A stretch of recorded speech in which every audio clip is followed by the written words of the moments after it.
Pode ser que você tenha feito aí umas maquetes planas, alguma coisa simples, de repente você está começando, ou de repente não.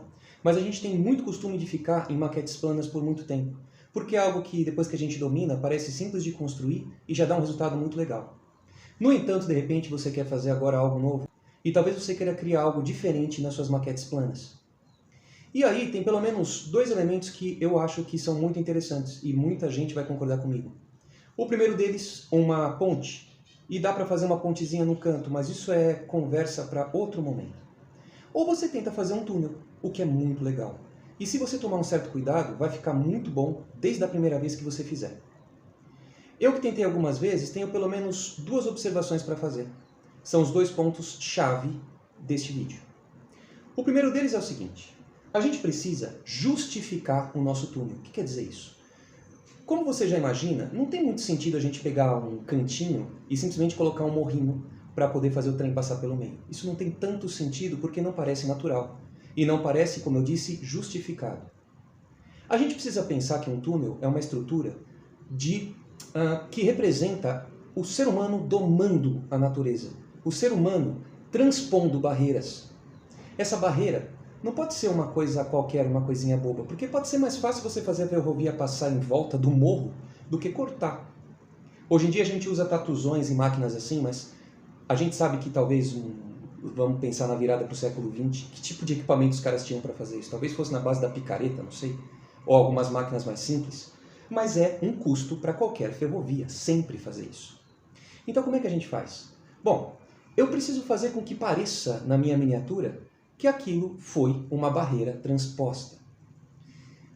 Como a gente pode pensar nisso? Bom, eu gosto de um princípio que eu tenho adotado, que é o seguinte: a sua maquete é o próprio morro, a sua maquete é o próprio relevo. Qualquer coisa que venha além disso é como se o ser humano estivesse construindo por cima, através, junto, mas sempre junto da natureza, junto da terra, junto das pedras e tudo mais.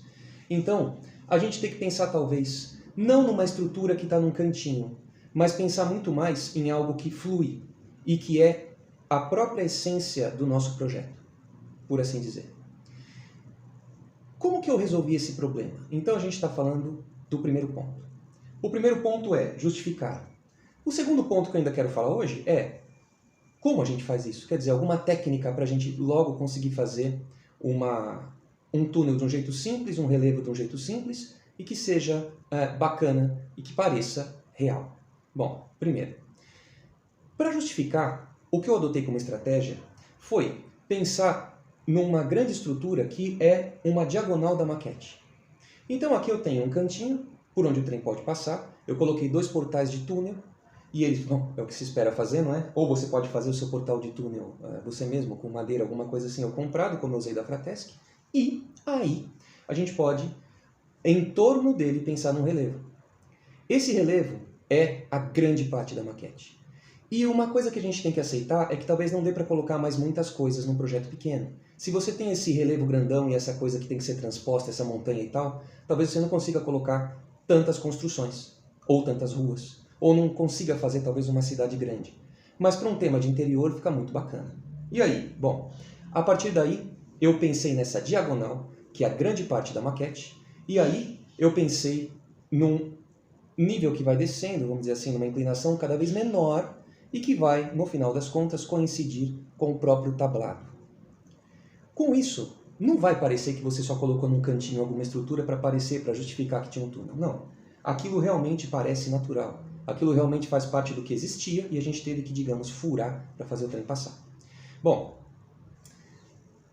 justificada a sua estrutura, o seu túnel, quando ele tem tamanho razoável, ele não é só um morro no cantinho, e ele também tem uma transição até chegar a um nível zero, digamos assim, a cota zero da sua maquete, se a gente pensar em curvas de nível, a partir daí você pode pensar em como construir seu túnel.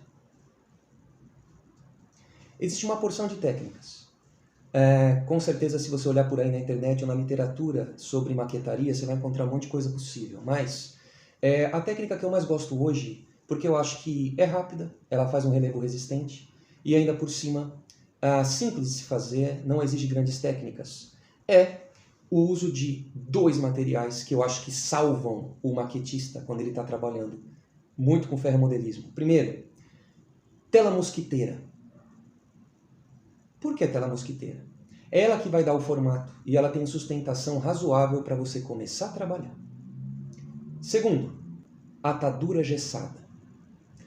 A atadura gessada é legal porque depois que você colocou, você pregou, vamos dizer assim, a sua tela mosquiteira, ela mesma vai dar um formato, porque você estica a tela mosquiteira, ela vai ficar com algumas ondulações, e depois que ela estiver fixa, você vai lá e por cima coloca a atadura gessada, que se baseia em fitas, que são uma espécie de tecido impregnado de gesso. A atadura gessada, você abre essa fita, você pode cortá-la no tamanho que você quiser, mergulha 1 segundo na água e estica em cima do seu relevo. E pronto. Você pode colocar uma sobre a outra, você vai até o finalzinho, você vai colocando várias se precisar, você pode fazer cruzada se quiser, e aí você, depois de alguns minutos, vamos lá, se você quiser esperar umas 2 horas é bom, já vai estar praticamente seco. Se você tiver com pressa, no mesmo dia, você já pode cobrir de papel qualquer, papel toalha, aqueles papéis de se enxugar a mão baratos, e aí você vai colando esses papéis, você pode passar cola diluída com um pouco de água, e depois, no dia seguinte, já vai dar para fazer o que você quiser, que é a decoração, pintura, é a outra parte da diversão, que também não é tema desse vídeo, mas que pode envolver as cores que você quer e depois o tipo de vegetação que você quiser aplicar. Um pouquinho mais de detalhes agora. Bom, como é que eu vou fazer? Quer dizer, primeiro, tela mosquiteira, e aí eu vou comprar uma tela grandona e vou fazer o que com ela? Você pode começar recortando mais ou menos no tamanho que você acha que você vai precisar, mas depois disso, você vai ter que fixá-la sobre a maquete. Bom, a gente precisa ter um canto da maquete onde vai começar o nosso morro. Veja, a sua maquete não precisa ter um morro completo, ela pode ter um corte. E esse corte, esse canto, a gente pode fazer com peças de compensado. Essas peças de compensado que são o mesmo material, geralmente, que a gente usa para o próprio tablado. É legal também porque como o material é o mesmo do tablado, a lateral do tablado e a lateral do morro vão ter uma continuidade e a lateral da maquete fica bacana. Bom, e aí se você fizer, você precisa de umas 2 peças de compensado cortadas e para isso eu sugiro usar serra tico-tico com muito cuidado. Aprende a trabalhar primeiro, sempre, na hora de trocar a lâmina. Tira a tomada, por favor, por favor.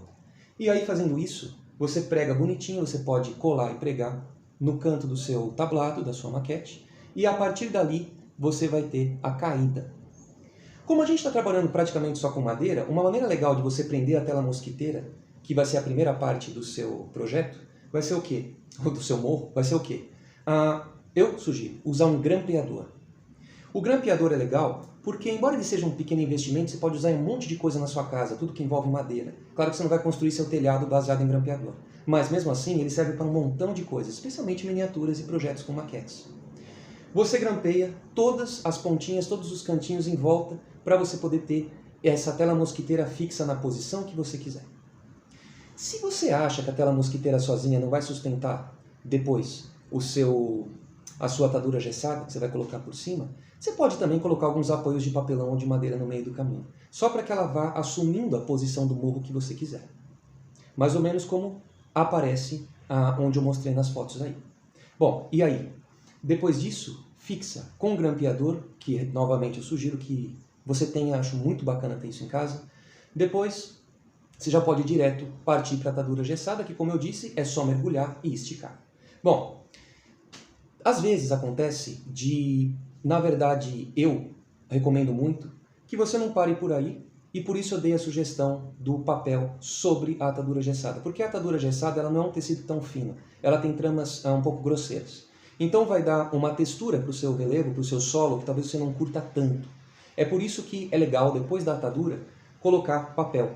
Como a gente faz muitas vezes na própria maquete plana, para poder dar algum tipo de textura diferente da madeira, caso você prefira. E aí, como eu disse, basta você partir para a continuação do seu projeto, que vai ser como se fosse uma maquete plana qualquer. Pintura, vegetação, que são coisas para a gente pensar. Beleza?